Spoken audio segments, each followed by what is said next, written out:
शेठ नादच खुळा नियोजन आज गच्च काय शेठ तुमचं पीक अजूनही सुस्त आहे मग त्याला आपल्याला हाय की नाही कॉम्प्लॅन पाजण्याची गरज आहे आणि कॉम्प्लॅन काय करावं त्याचं ते सांगतो तुम्हाला. कॉम्प्लॅनमध्ये आपल्याला गरजेचं आहे 100 मिली प्लॅनोपेक्स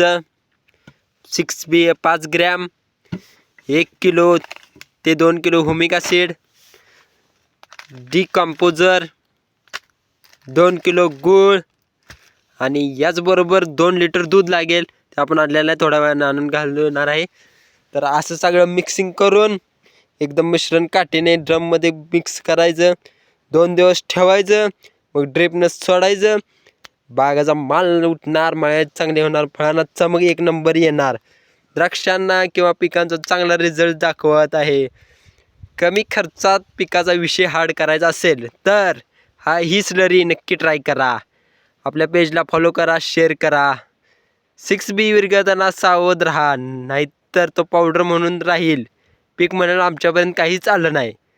दूध गुळ आहे म्हणून घरच्या पोरांना पाजू नका. हे फक्त आपल्या हिरव्यागार मित्रांसाठी पिकांसाठीच आहे.